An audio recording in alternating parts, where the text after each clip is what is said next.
හරි අපිත් එක්ක එකතු වෙලා ඉන්න යාළුවෝ හැමෝම සාදරයෙන් පිළිගන්නවා අපේ අලුත් වීඩියෝ එකකට.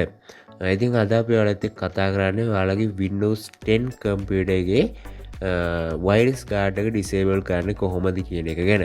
හරි ඉතින් ඔයාලගේ කම්පියුටර් එකේ Windows 10 නම් තියෙන්නේ මෙන්න මේ Windows 10 හරහා ඔයාට default වයිරස් ගාඩ් එකක් එනවා Windows Defender කියලා.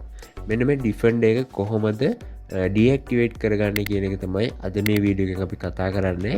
ඉතින් ඔයාලට පුළුවන් ඔයාගේ කම්පියුටර් එකට Windows Defender එක හැර තවත් වයිරස් ගාඩ් එකක් ඇක්ටිව් මට්ටමේ තියාගන්න ඔයාගේ කම්පියුටර් එකේ ආරක්ෂාවට. හරි ඉතින් දැන් මම කතා කරන්නේ ඔයාලගේ Windows Defender කියන වයිරස් ගාඩ් එක කොහොමද deactivate කරගන්න කියන එක ගැන. හරි ඉතින් මේක deactivate කරගන්න ඔයාලට ක්‍රම ගණනාවකට පුළුවන්. ඉතින් අපි එකිනෙකට බලමු කොහොමද මේ Defender එක deactivate කරගන්න කියන එක ගැන. හරි ඉතින් ඔයාලට ඉස්සෙල්ලම පුළුවන් ඔයාගේ search bar එකට යන්න search bar එකට ගිහිල්ලා virus කියලා type කරන්න. type කරාට පස්සේ ඔයාලට බලා ගන්න පුළුවන් උඩින් මේ තියෙනවා virus and third protection කියලා. මෙන්න මෙතන ඔයා click කරගන්න.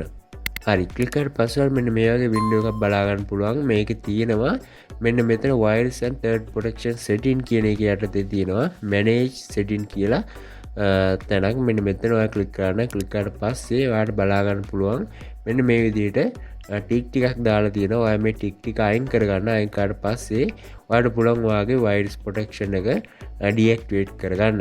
හරි ඉතින් මම මෙතන තියෙන ටික් එක උඩ ක්ලික් කරනවා. ක්ලික් කරාට පස්සේ ඔයාගෙන් අහනවා ඔයා මේ සකස් කරන එක හරියටම change කරන්නද කියලා. ඉතින් ඔයා මෙතන තියෙනවා yes no කියලා බටන් දෙකක්. ඔයා මෙතන තියෙනවා yes කියන එක උඩ ක්ලික් කරන්න. ක්ලික් කරලා පස්සේ ඔයාලට පේනවා මෙන්න මෙතන ඔයාගේ protection එක disable වුණා. හරි ඊට පස්සේ ඔයාලට පුළුවන් අනෙක් තියෙන protection ටිකත් මේ විදිහට disable කරගන්න. හරි ඉතින් මේ විදිහට පුළුවන් ඔයාගේ Defender එක deactivate කරගන්න. ඉතින් අපේ අලුත් වීඩියෝ එකෙන් අලුතින් හමු වෙනතුරු ඔයාලට සුබ දවසක්.